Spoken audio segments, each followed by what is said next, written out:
Continuando con la curva de indiferencia, la pendiente de la misma se denomina la tasa o la relación marginal de sustitución, que sería cuántas unidades tengo que reducir de uno de los bienes para consumir más unidades del otro bien.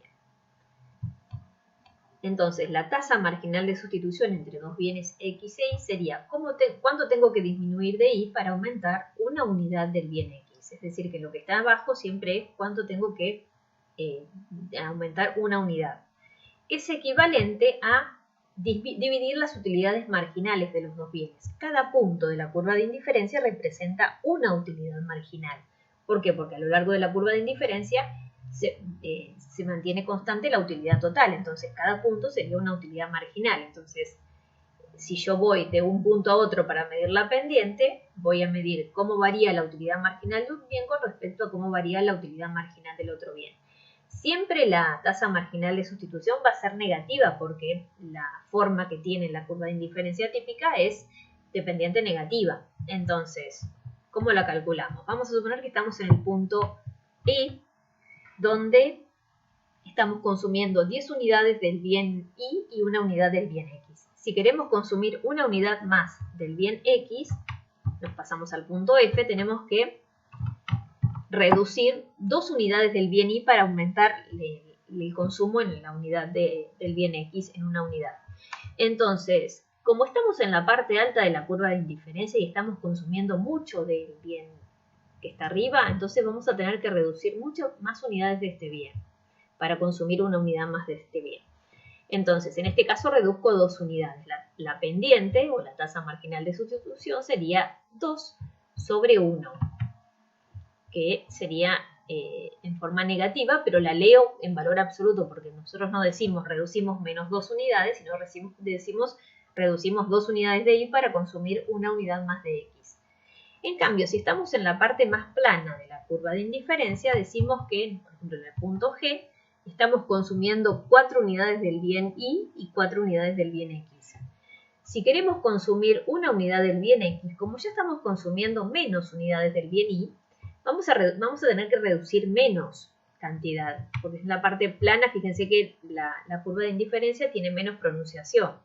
Entonces, nos pasamos al punto H y si reducimos, en este caso, media unidad para consumir una unidad del bien X, la tasa marginal de sustitución sería 0,5. Entonces, en los valores, en la parte alta de la curva de indiferencia, los valores van a ser mayores que 0. A medida que, o sea, van a ser más altos. A medida que nos vamos bajando en la curva de indiferencia, los valores van a empezar a descender. Entonces, la tasa marginal de sustitución se mide mediante la pendiente de la curva de indiferencia. Las curvas de indiferencia con pendiente pronunciada, es decir, donde estoy en la parte más alta, tengo que renunciar más de uno de los bienes para consumir una unidad más del otro bien, entonces las pendientes son más altas. Y en la parte más baja, en la parte más plana de la curva de indiferencia, las tasas marginales de sustitución son más bajas, es decir, que voy a tener que reducir menos unidades de un bien para aumentar el consumo en una unidad del otro bien. Entonces, las curvas de indiferencia típicas, con pendiente negativa y convexas al origen, tienen una tasa marginal de sustitución que es mayor que 0 y va, digamos, a valores altos, desde valores altos hasta 0, cercanos a 0. Nunca es 0 ni infinito. Ahora, hay otros tipos de relaciones de sustitución entre los consumidores. Puede haber bienes que son de tipo sustitutos perfectos, es decir, donde el consumidor es indiferente a un bien u otro. Por ejemplo, cuadernos de distintas marcas, lapiceras, hojas, arroz, remeras básicas, medias, donde los consumidores a veces no tienen elección entre una marca u otra. Entonces, las curvas de indiferencia son rectas que van de eje a eje. Entonces, cuando dibujo un mapa de curvas de indiferencia, dibujo rectas paralelas. Entonces, en este tipo de las rectas, la pendiente es la misma en todos sus puntos. Entonces, la tasa marginal de sustitución es constante, es decir, es la misma en todos los puntos. Ahora, hay otros bienes que son complementarios perfectos, Entonces, en los complementarios perfectos, los consumidores van a tener que elegir Si tienen un zapato, por ejemplo, un zapato izquierdo, necesitan un zapato derecho. Si tienen que poner la mesa y han puesto un plato, necesitan poner un tenedor, necesitan un cuchillo por lo menos. Entonces, si voy a preparar mate, necesito el mate y la yerba. Entonces, el mate y la bombilla, perdón. Entonces, las curvas de indiferencia tienen una forma de ángulo recto. Entonces, el consumidor no puede resignar una unidad de un bien para aumentar el consumo en otra unidad. Acá tiene que combinar. Si tiene un zapato, necesita el otro. Si tiene dos zapatos, necesita izquierdo, necesita dos derechos. Entonces, cuando se dibujan más de dos curvas de indiferencia, un mapa, se dibujan como ángulos rectos que van creciendo. Entonces, la tasa marginal de sustitución acá es 0. No se puede sustituir un bien por otro. Entonces, cuando son sustitutos perfectos, la tasa marginal de sustitución es constante. Cuando son sustitutos complementarios perfectos, la tasa marginal de sustitución es 0. La recta de balance le dice al consumidor, le da datos de cuánto el consumidor puede comprar de esos bienes, porque tiene los datos del ingreso o de la renta disponible para gastar y de los precios de los bienes. Es decir que las elecciones del consumidor están limitadas por el ingreso y los precios. Una recta de balance o restricción presupuestaria describe a un conjunto de combinaciones de bienes que se pueden adquirir cuando el consumidor gasta todo su ingreso. Es decir, que cuando el consumidor tiene, a la hora de comprar un bien, por un lado tiene las preferencias, lo que quiere de ese bien que se los da la curva de indiferencia. Ahora, cuando tiene que maximizar la utilidad total, tiene una restricción que es el precio de los bienes y el dinero que tiene disponible para gastar. Entonces, una recta de balance tiene pendiente negativa, es una recta negativa cuyos datos son los precios de los bienes y el ingreso disponible para gastar. Y acá tenemos datos de esta recta de balance. El ingreso para gastar es 30, el precio de uno de los bienes, que es las películas, es 6 y el precio de las hamburguesas es 3. Entonces, si tendríamos que calcular cuál es la pendiente de esta recta de balance, haríamos precio de las películas sobre precio de las hamburguesas. Entonces, la pendiente sería 2 en negativo, ¿sí? Menos 2. Que sería entonces el precio de los dos bienes, el precio relativo de los bienes. ¿Cómo represento gráficamente cuando tengo los datos? ¿Cómo represento una recta de balance? Voy a tener el ingreso y lo voy a dividir por el precio de las hamburguesas y me va a decir que lo máximo que puedo comprar de hamburguesas sin comprar nada de películas es 10 unidades. Voy a dividir lo mismo 30 sobre películas, entonces establezco cuál es lo máximo que puedo comprar si no compro hamburguesas, 5. Entonces, 1, los dos puntos, y tengo combinaciones. Entonces, si no consumo todo en hamburguesas, puedo destinar una parte a películas. Entonces, cada punto de la recta de balance representa una combinación. Entonces, decimos que todo lo que está debajo de la recta de balance sería lo permisible, lo que el consumidor puede comprar.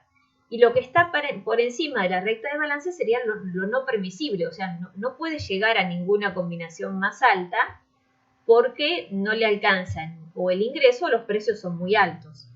Entonces, la ecuación presupuestaria entre dos bienes, X e Y, y un ingreso monetario, la restricción presupuestaria me diría que el precio de X por lo que quiero comprar de X más el precio de Y por lo que quiero comprar de Y es el ingreso o la renta que el consumidor tiene para gastar. Si queremos despejar Y, entonces decimos que precio de Y por la cantidad de Y sería igual a el ingreso o renta menos precio de X cantidad X.